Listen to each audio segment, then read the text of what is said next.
Nah, selanjutnya baru kita akan membahas membongkar tiap baris pemrograman di Node Receiver Gateway-nya.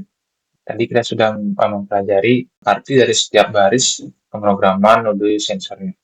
Sekarang untuk node receiver-nya itu diawali dari pendefinisian template blink-nya. Jadi sebelumnya saat kita membuat template blink, kita mendapatkan ID template, template name, dan juga token autentikasi. Nah, tambahkan blink template ID-nya di sini dan juga blink template name-nya sesuaikan dengan apa yang sudah kita dapatkan pada template sebelumnya. Nah, untuk token autentikasinya, kita tambahkan di sini berbarengan dengan username Wi-Fi dan juga passwordnya. Nah, kemudian untuk library yang dipakai di sini ada WireH, di mana WireH ini digunakan untuk pemrograman berkomunikasi dengan I2C, karena kita menggunakan Liquid Crystal I2C. Kemudian, agar kita bisa menggunakan fungsi atau perintah tertentu untuk LCD I2C, kita juga menambahkan LCD I2C di sini, library-nya, di mana kita harus mendownloadnya terlebih dahulu di library manager. Nah, untuk LCD I2C ini, kita download yang by Frank di Ravender. Nah, download yang itu.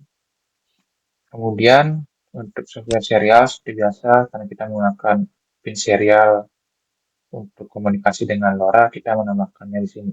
Kemudian untuk library LoRa, itu sama dengan library di node sensornya, EBIT E220 Renzo. Nah, pakai yang ini.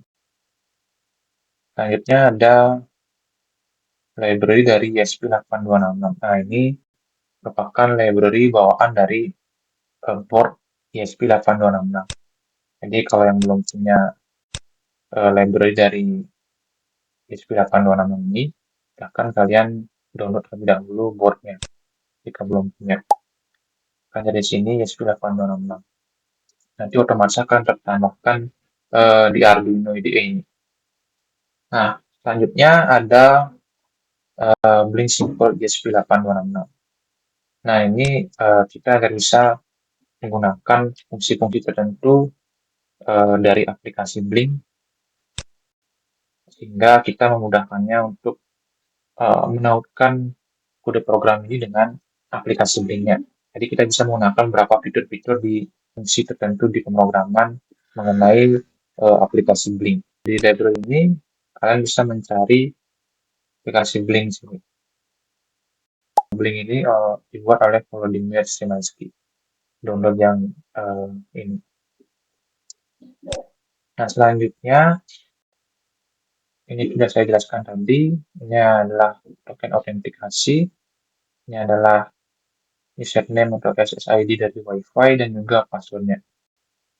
Nah, nanti kita akan mengkoneksikan ISP-nya, microcontroller di node receiver-nya dengan Wi-Fi ini. Jadi dia akan otomatis terkoneksi dengan Wi-Fi ini. Kemudian, selanjutnya, dideklarasikan PIN dan tipe LCD-nya. Nah, tipe LCD yang dipakai adalah LCD I2C dengan tipe 2x27 dengan kolom dan baris 16 dan 2. Kemudian untuk PIN pada microcontroller Node MCU menggunakan pin serial D5 dan D6 untuk berkomunikasi dengan LoRa-nya. Selanjutnya, untuk pin relay, itu digunakan pin D4 dengan tipe data integer berbentuk konstanta, karena ini nilainya tidak akan berubah. Nah, selanjutnya dideklarasikan variabel sensor. Nah, sebenarnya kan di node receiver ini tidak menggunakan sensor, dia hanya menerima. Tapi dideklarasikan di sini agar nantinya setelah menerima data, variabel ini bisa digunakan untuk menampung data-data tersebut. Ya, ada suhu 1, suhu 2, SAT1, SAT2, SAT3, sampai statusnya. Selanjutnya ada timing program. Timing program ini kita gunakan untuk waktu interval tertentu. Jadi untuk Yang pertama unsigned long previous milis 1, ini digunakan berbarengan dengan interval 1, 500 ini. Nah, ini digunakan untuk pembacaan penerimaan data dari LoRa. Nah, intervalnya juga digunakan untuk penerimaan data dari LoRa pembacaannya. Kemudian previous milis 2 dan juga interval 2 digunakan untuk timing pergantian tampilan di LCD. Jadi setiap 3 detik atau 3000 milisecond, maka LCD itu akan menampilkan data dari node tertentu secara bergantian. Nah, di sini juga ditampilkan integer current load 1. Nah, ini adalah operasi untuk pergantian node secara berurutan. Nah, nanti akan dijelaskan bagaimana cara kerja dari pergantian node sensor dari 1, 2, dan 3. Nah, di sini di sel dari awal adalah bernilai 1, di mana nantinya akan diawali dari node sensor 1. Selanjutnya, ada timeout node. Nah, di sini karena ada 3 node sensor, maka dibuat 3 unsigned long waktu terima terakhir. Jadi, jika salah satu atau bahkan ketiga node sensor ini tidak mengirim data atau dari node receiver tidak menerima data dari ketiga node sensor ini lebih dari waktu interval ini, maka itu akan dianggap timeout atau terputus koneksi LoRa-nya. Maka dari itu dideklarasikanlah fungsi unsigned long ini untuk menggunakan fungsi milis nantinya. Kemudian ini pemboolean untuk status bahaya relay. Jadi ini di setting true. Jadi ketika ada bahaya, relaynya langsung hidup, tidak mati dalam waktu sejenak. Di bawahnya lagi dideklarasikan pemboolean koneksi node. Jadi ini di setting false di awal. Jadi ketika baru dihidupkan node receiver-nya, entahkah itu sudah langsung terkoneksi atau belum. Jadi di awal akan di setting false terlebih dahulu dalam kurun waktu tertentu. Nah, selanjutnya dideklarasikan receive data. Nah, string receive data ini digunakan untuk menampung sementara data dari node sensor yang diterima oleh node receiver. Nantinya akan digunakan variabel receive data ini untuk menerima dan membaca data, parsing data dari orang node sensor. Nah, di sini juga dipanggil fungsi void update blink. Intinya update blink ini akan digunakan untuk mengupdate seluruh data yang diterima pada node receiver ke aplikasi Blink-nya. Nah, pada quick setup di konfigurasi ini, ada beberapa poin yang akan dikonfigurasi. Yang pertama adalah serial monitornya, karena kita akan menggunakan serial monitor, kemudian LCD, dan juga Wi-Fi. Nah, LCD di awalnya akan diinisialisasi, kemudian akan menghidupkan lampu belakangnya atau backlight, lalu akan dibersihkan sebelum menampilkan karakter-karakter ini. Jadi di awal akan menampilkan karakter node receiver dan juga connect Wi-Fi ketika baru dihidupkan powernya. Nah, setelah itu Wi-Fi akan mengakses SSID dan pass yang sudah kita deklarasikan di atas. Username Wi-Fi-nya. Perangkat ESP8266 ini akan berusaha mengakses SSID dan pass ini. Nah, di awal akan disetting 0. Jadi ini adalah upaya untuk mengkoneksikan Wi-Fi dengan ESP8266. Nah, jadi pengkoneksian Wi-Fi-nya akan lakukan pengulangan koneksi. Jadi menggunakan fungsi while. Nah, meskipun ini akan terjadi sekali pada quick setup-nya, Ini bisa terjadi terulang-ulang menggunakan fungsi while. Jadi fungsi while ini berguna untuk melakukan pengulangan dalam pengulangan. Jadi kita bisa mendeklarasikannya di page setup. Terjadi pengulangan dalam sekali ketika dihidupkan. Seperti itu. Nah, fungsi while ini, jika status WiFi ini tidak terkoneksi dan jadi WiFi items ini merupakan fungsi variabel untuk mengupayakan pengkoneksian ESP8266 dengan Wi-Fi. Jadi ketika Wi-Fi belum terkoneksi dan upaya untuk mengkoneksikannya dengan Wi-Fi belum melebihi dari 20 kali, maka akan terdelay 500 milisecond. Bukan upayanya lagi hingga mencapai melebihi 20 kali. Nah, lebih dari 20 kali tidak terkoneksi, maka Wi-Fi itu tidak akan dihubungkan kembali. Nah, jadi jika Wi-Fi pada status terkoneksi, LCD akan menampilkan karakter Wi-Fi terhubung dan langsung mengkonekkannya dengan Blink dan mengkonfigurasi dengan token autentikasinya serta template ID-nya yang sudah kita deklarasikan di awal, definisikan di awal.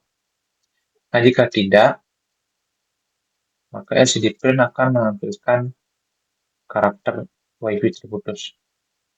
Otomatis kita tidak bisa terhubung dengan aplikasi Blink karena aplikasi ESP8266-nya tidak terhubung dengan Wi-Fi yang sudah didefinisikan di kode programnya. Setelah itu, LoRa akan menginisialisasi mengkoneksikannya dengan LoRa node sensornya. Kemudian di sini disetting pin mode relay-nya sebagai output dan disetting high. Karena relay yang digunakan pada media pembelajaran ini merupakan active low. Jadi untuk mengaktifkan kontak pada relay ini perlu menggunakan perintah low di sini untuk menghidupkannya. Nah, untuk mematikannya adalah high, jadi terbalik. Dari sini di setting di awal relay-nya akan bernilai high. Mati lah posisinya. Nah, berlanjut ke wait loop, fungsi pengulangan pada kode program. Nah, di awal jika status Wi-Fi terhubung, maka Blink akan berjalan. Nah, kemudian ditambahkan fungsi milis. Current milis-nya adalah waktu sekarang. Di sini akan dibuat beberapa blok kode, mana di blok kode ini sampai di sini digunakan untuk menerima, membaca, dan mengklasifikasikan data LoRa dari semua node sensor agar sesuai dengan tampilan node dan juga aplikasi Blink nantinya. Sehingga data yang diterima yang masih dalam bentuk string itu sesuai dengan nilai pada node receiver-nya, pada LCD dan juga aplikasi Blink-nya. Di sana menggunakan interval 1, di mana interval 1 ini memiliki nilai 500 milisecond. Nah, jadi ketika current milis atau waktu sekarang dikurangi waktu sebelumnya, yang dimana previous milis ini bernilai 0 di awal, lebih besar atau sama dengan interval 1, maka previous milis sama dengan current milis. Jadi setiap 500 milisecond akan mengeksekusi kode program di baris ini. Nah, ketika LoRa tersambung, variabel yang sudah dibuat di awal di receive data sebelumnya ditetapkan sebagai pembacaan data LoRa yang dikirim oleh node sensornya, di mana data LoRa itu akan dibaca sampai ekspresi N ini. Jadi dari node sensor sebelumnya, data yang diterima itu berupa data string seperti node 1, underscore, misalnya 30, maaf, 1, 30.50, 80,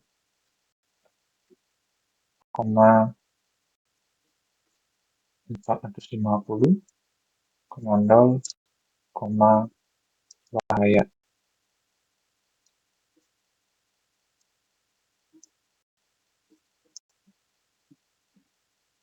Jadi dari format pengiriman data dari node sensor itu berbentuk seperti ini. Ada karakter string dari identitas nodenya,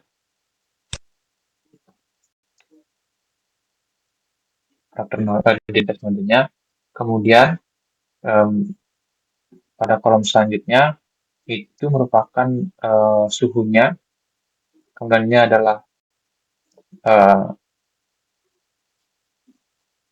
kelembabannya, dan ini adalah asap, ini api, dan juga ini adalah statusnya. Dibaca sampai N.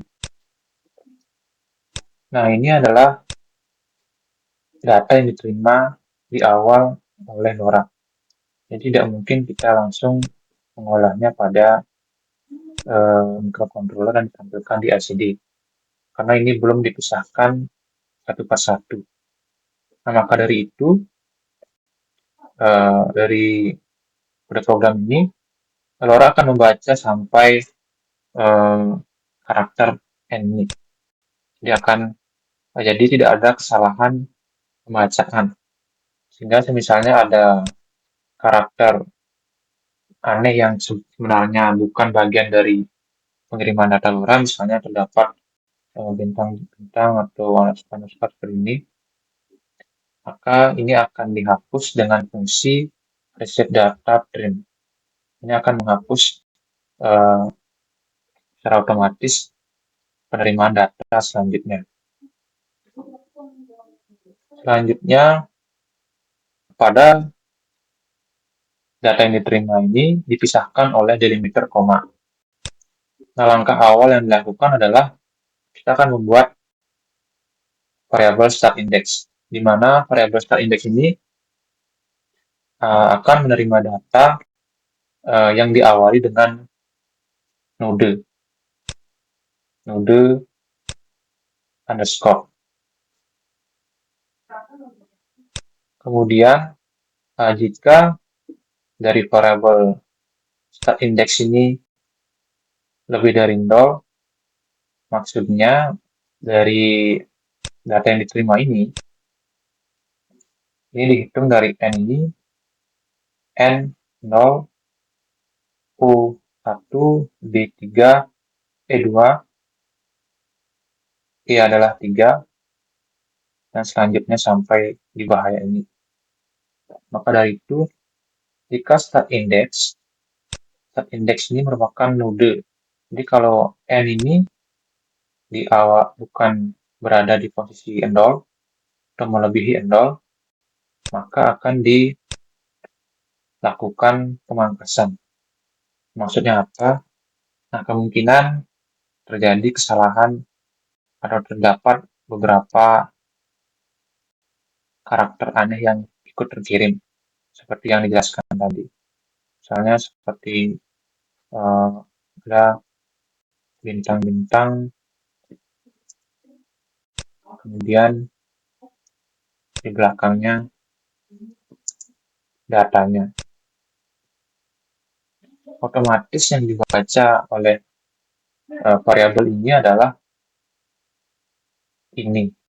pagar-pagar dan bintang-bintang ini ikut terbaca maksud saya. Sehingga ini bisa mengganggu tampilan pada LCD nantinya.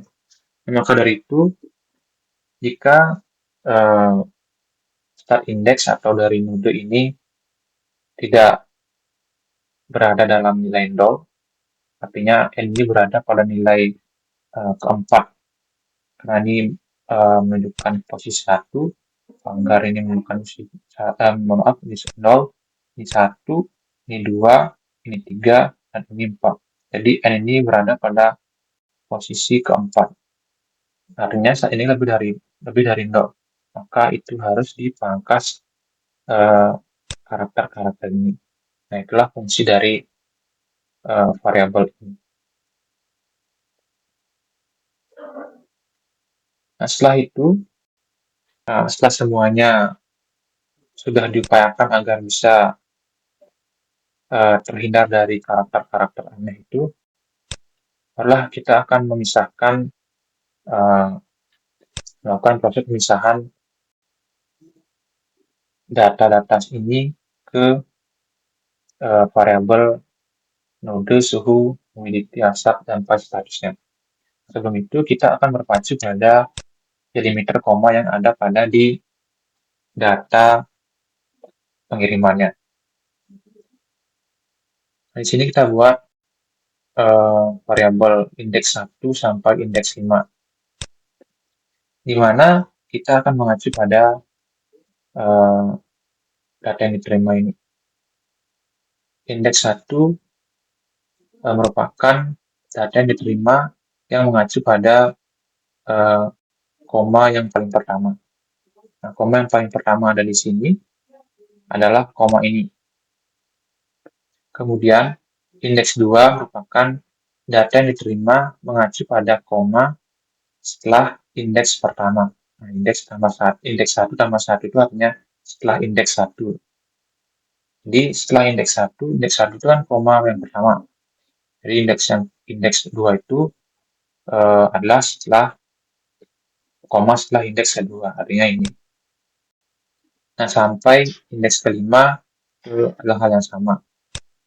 Jadi, koma setelah indeks keempat merupakan masuk ke indeks kelima. Artinya ini.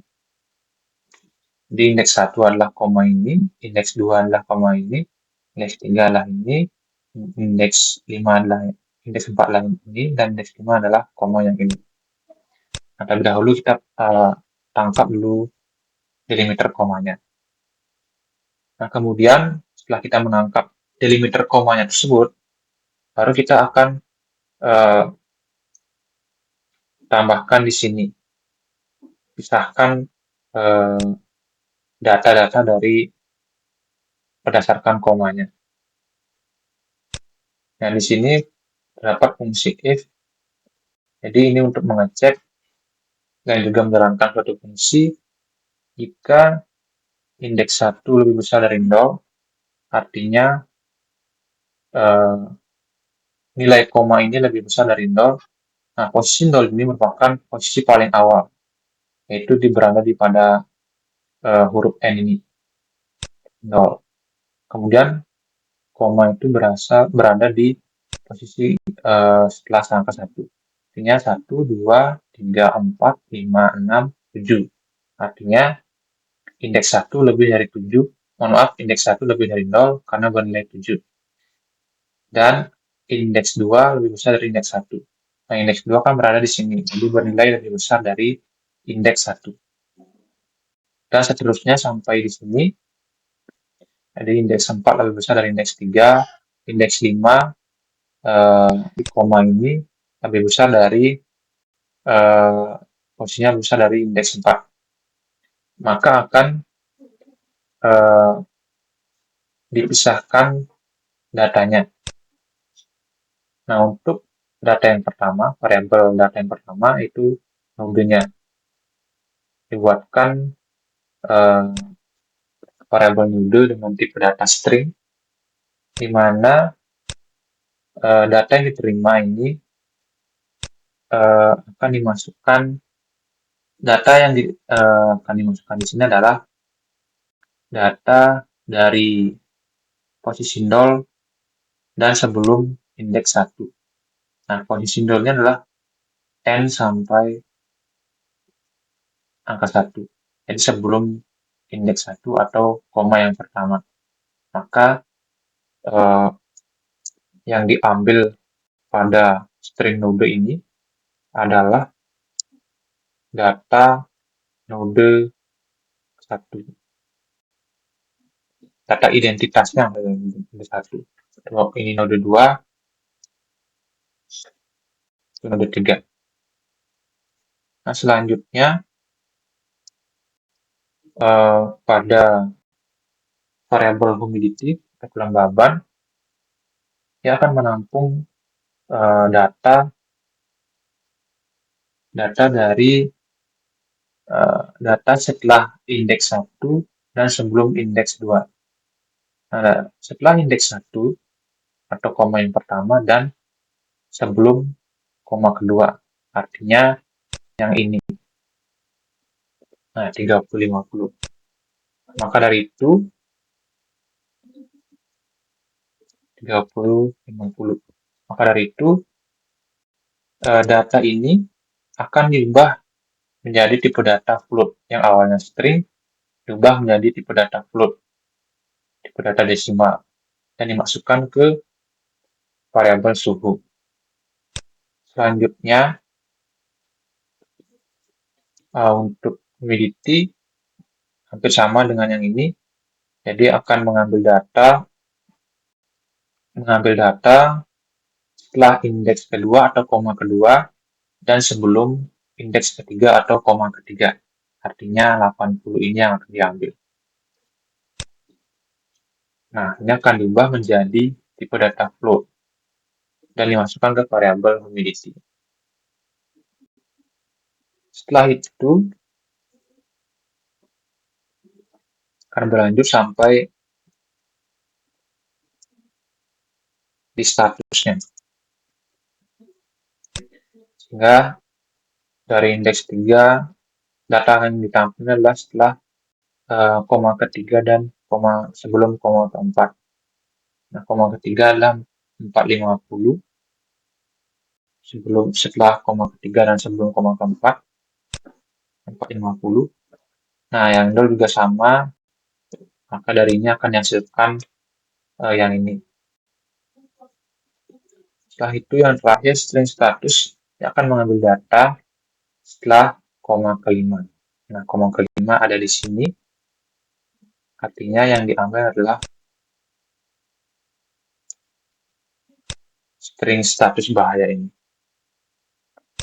Maka dari itu, yang awalnya berbentuk menjadi satu dalam bentuk string seperti ini, dan dipisahkan dengan delimiter koma, maka dari itu disimpan pada variabel ini. Variabel node, variabel suhu, variabel humidity, sampai status. Sehingga dari parsing datanya memudahkan microcontroller untuk mengklasifikasikan nilai-nilai ini menjadi sesuai dengan apa yang kita inginkan di sini. Nah, setelah itu barulah kita semuanya tersimpan pada variabel ini, maka dibuat fungsi jika node yang terdeteksi adalah node 1, node yang ditangkap oleh node 1 ini, maka variabel suhu, humidity, asap, hingga status akan dimasukkan pada variabel ini.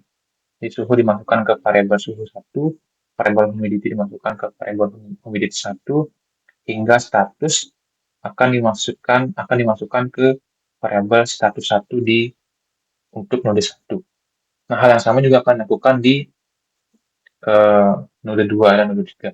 Jika node 2 yang terdeteksi, maka akan tereksekusi seperti ini, dan jika node 3, maka akan tereksekusi seperti yang saya jelaskan tadi. Sehingga data yang diterima dari masing-masing node itu bisa diklasifikasikan ke masing-masing node di sini. Dan di sini tambahkan juga fungsi milis dan juga boolean koneksi nodenya. Jadi waktu terima terakhir atau fungsi milis ini digunakan untuk timing dari penerimaan atau pengiriman dari masing-masing node sensor. Dan di sampingnya ada variabel bernilai true jika masing-masing node sensor ini mengirim datanya masing-masing. Jadi fungsi dari variabel-variabel ini adalah nantinya akan kita gunakan untuk timeout node atau waktu habis dari pengiriman masing-masing node. Jika salah satu node tidak mengirim data dari dalam kurun waktu atau interval tertentu, maka node itu akan otomatis dianggap terputus. Sekaligus akan diambil nodenya. Nah, fungsi ini akan dipanggil di bawahnya. Nah, yang kedua adalah waktu habis koneksi LoRa seluruh node. Nah, tadi dijelaskan di sini, lanjutannya adalah di sini.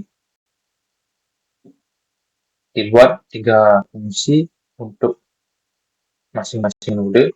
Ini node 1, ini node 2, dan ini node 3. Jika waktu sekarang dikurangi waktu terima terakhir yang masih bernilai 0 di awal, lebih besar dari batas waktu habis. Nah, batas waktu habis ini bernilai 15.000 milisecond atau 15 detik. Jadi melebihi dari 15 detik node sensornya tidak mengirim data, maka otomatis node satunya berada pada status koneksi terputus atau false di sini. Maka akan dibuat false di sini.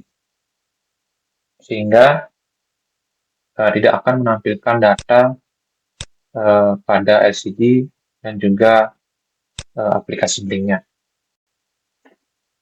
Nah, disinilah letak untuk fungsi kita menampilkan timeout dari node masing-masing node, sehingga tidak ada kesalahan pembacaan apabila salah satu atau bahkan ketiga node ini mengalami putus koneksi. Nah, setelah itu ditambahkan fungsi untuk menjalankan serial monitor. Jadi ini masing-masing fungsi ini, maaf, masing-masing program ini akan menampilkan data dari masing node sensor, baik node sensor 1, node sensor 2, dan node sensor 3. Nah, di sini akan menampilkan variabel suhunya, variabel kelembaban, api, asap, hingga statusnya di masing-masing node. Kemudian di delay selama 2 detik, baru akan dilanjutkan ke update tampilan data node sensor pada LCD dengan timing interval 2. Nah, sebelumnya sudah dibuat interval 2, di mana interval 2 itu bernilai 3000 milisecond atau 3 detik. Jadi dari fungsi milis ini, seperti yang saya jelaskan sebelumnya, cara kerjanya sama.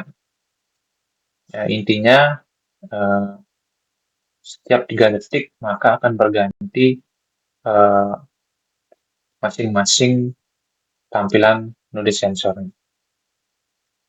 Kemudian, jika terdapat status bahaya, maka akan menghidupkan relay. Nah, di sini dibuat variabel status bahaya, di mana status bahaya ini menampung kondisi ketiga node sensor. Jika status 1 bahaya, atau status 2 bahaya, atau status 3 bahaya, atau bahkan ketiganya berada dalam status bahaya, maka akan melakukan sesuatu pada relay-nya. Nah, jika berada dalam status bahaya seperti ini, salah satu atau bahkan ketiga node berada dalam status bahaya, maka relay akan hidup, active low. Jadi low ini artinya hidup. Nah, jika tidak ada status bahaya salah satu atau bahkan ketiganya, maka akan mati. Baik. Jadi ingat, untuk relay ini menggunakan active low. Untuk menghidupkannya kita perlu menggunakan perintah low di sini. Nah, kemudian di bawahnya adalah proses tampilan LCD-nya. Nah, dari tampilan LCD ini menggunakan beberapa prioritas. Yang pertama adalah prioritas untuk status bahaya, yang kedua adalah prioritas untuk status waspada, dan yang ketiga adalah prioritas untuk rotasi normal atau status aman. Jadi, semisalnya terdapat status bahaya dalam salah satu node atau bahkan ketiganya, maka langsung pada LCD itu akan memprioritaskan tampilan bahaya tersebut di sini. Yang akan ditampilkan di sana, jadi misalnya status 1 yang bahaya, artinya dari node 1 memiliki status bahaya, maka akan menampilkan karakter N1 bahaya dengan api sekian, ada api atau tidak, kemudian temperatur sekian, dan asap sekian. Nah, di bawahnya ditambahkan blink long event. Nah, blink long event ini merupakan fungsi dari aplikasi Blink untuk menghidupkan notifikasi di smartphone penggunanya.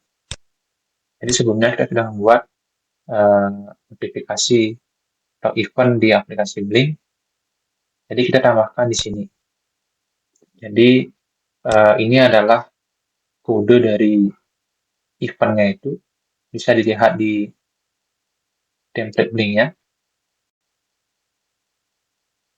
Di sini disediakan kode. Nah, jika kalian menggunakan, oke, kita ulang connect. Nah, untuk node sensor 1, kita copy kode ini. Copy kode ini, kemudian tambahkan di sini. Tambahkan di sini. Nah, jika node sensor 2, tambahkan di sini. Dan jika node sensor 3, tambahkan kodenya di sini. Dilakukan hal yang sama. Ini masing-masing node yang berbeda. Nah, selanjutnya apa saja yang ditampilkan di notifikasi smartphone, kita tampilkan melalui karakter string ini. Jadi, kita bisa membuat notifikasi custom di sini dalam bentuk string. Nah, di sini saya menampilkan notifikasi terdeteksi kebakaran di node sensor 1. Nah, suhunya kita tampilkan di sini dengan memanggil variabel suhu 1. Kemudian variabel asap juga saya panggil dan juga kondisi apinya. Sehingga kita bisa langsung melihat ketika ada notifikasi bagaimana nilai-nilai dari masing-masing variabel di node sensor 1. Nah, untuk node sensor 2 dan juga node sensor 3 juga sama untuk pesan yang diberikan ketika berada dalam notifikasi kebakaran. Akan menunjukkan pesan deteksi kebakaran di node sensor sekian dengan suhu, asap, dan api sekian. Nah, kemudian yang kedua, pada prioritas tampilan LCD. Yang kedua, itu dalam status waspada. Nah, jika berada dalam status waspada, dan di sini kita menggunakan else if karena di awal sudah menggunakan if untuk status bahaya. Maka di bawahnya kita menggunakan else if. Jika berada dalam status waspada, baik itu salah satu atau bahkan ketiganya, itu menggunakan eh, simbol ini, maka eh, jika itu pada node sensor 1 yang menunjukkan status waspada, maka akan menampilkan pada LCD status waspada, api, temperatur, dan juga asapnya. Dan jika itu node sensor 2, maka akan menampilkan eh, karakter yang sama. Atau bahkan ketiganya, maka akan menampilkan karakter yang sama secara bergantian, bergiliran. Setelah itu, jika tidak terjadi terdeteksi status waspada dan bahaya, maka akan berada dalam kondisi normal atau aman. Nah, di sini akan masuk dalam fungsi else, karena tadi sudah menggunakan untuk status bahaya if, untuk status waspada else if, dan untuk rotasi normal atau kondisi amannya menggunakan else. Nah, di sini menggunakan fungsi switch case. Nah, switch case ini hampir sama juga uh, dengan if else. Jadi menggunakan kondisi tertentu. Pada case yang pertama, nah switch ini akan mengganti current node yang di awal kita deklarasikan bernilai 1. Maka akan diawali dengan jadi sensor 1. Nah, di sini akan ditampilkan case yang pertama, case 2, dan case yang ketiga. Pada case yang pertama, jika node 1 terkoneksi, masih mengirim datanya, maka akan menampilkan karakter seperti ini. Node 1, temperaturnya berapa, kemudian api bernilai 0 atau 1, dan asapnya berapa. Nah, jika tidak, artinya terputus node satunya, maka akan menampilkan karakter node 1 terputus. Kemudian di break, ditutup dengan break. Nah, case yang kedua dan case yang ketiga juga sama. Jika node 2 masih terkoneksi atau node 3, maka akan menampilkan karakter node 2, kemudian suhu, api, dan juga asapnya. Jika tidak terkoneksi, maka menampilkan node terputus. Nah, untuk mengganti node sensor 1 berurutan sampai node sensor 3 menggunakan fungsi ini, menggunakan perintah ini. Jadi ini merupakan sebuah operator pada dasar pemrograman Arduino, seperti yang dijelaskan pada dasar pemrograman Arduino sebelumnya. Di sini menggunakan fungsi operator modulus. Jadi awalnya current node ini kan bernilai 1. Di saat current node ini bernilai 1, maka akan disisa bagi, inilah sisa bagi, operator sisa bagi, dibagi dengan 3. Karena tidak bisa, maka anggapannya 10 dibagi 3 bernilai 9 dan menyisakan 1. 1 ditambah dengan 1 ini, maka akan bernilai 2. Nah, maka akan berlanjut ke node sensor 2. Nah, setelah berada dalam interval tertentu, sudah melakukan pada interval 3 detik, maka akan diproses kembali operator ini. Karena berada dalam node sensor 2, maka current node-nya bernilai 2. Nah, 20, anggap ini 20 dibagi dengan 3, 18 sisa 2, ditambah 1 menjadi 3. Nah, maka akan berlanjut ke node sensor 3 sampai selanjutnya. Jadi berulang-ulang seperti itu saja. Nah, inilah caranya tampilan di LCD itu berubah-ubah dari node sensor 1, node sensor 2, hingga node sensor 3. Jadi secara berurutan. Nah, untuk blok kode pada tampilan LCD ini sudah berakhir sampai di sini. Nah, di bawahnya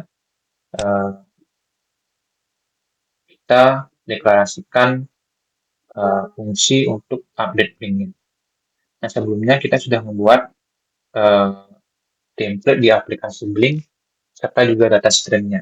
Nah, data stream ini berupa pin virtual yang menunjukkan variabel dari masing-masing node, entah itu variabel suhu, variabel asap, variabel api, hingga variabel statusnya, sesuai dengan node-node sensornya masing-masing. Jadi untuk baris yang di sini, dari pin virtual V0 sampai V3 itu masih masuk dalam node sensor 1. Kemudian untuk pin virtual V4 sampai V7 masuk ke node sensor 2, dan untuk yang ini masuk ke node sensor 3. Sehingga variabel-variabel di atas yang sudah dijelaskan tadi, suhu 1, asap 1, asap 2, status 2, hingga status 3 ini akan ditampilkan dan dikoneksikan ke aplikasi Blink melalui fungsi update Blink. Maka dari itu, sejak dari awal sudah ditambahkan void update Blink. Nah, saya kira itu yang menjadi poin utama dari pembahasan setiap baris pemrograman, baik itu cara kerjanya, fungsi dari setiap blok kodenya, dan juga apa saja yang perlu digunakan pada kode program ini. Semoga melalui video ini teman-teman bisa memahami media pembelajaran Fire Detector berbasis wireless sensor network. Selamat belajar dan selamat menonton.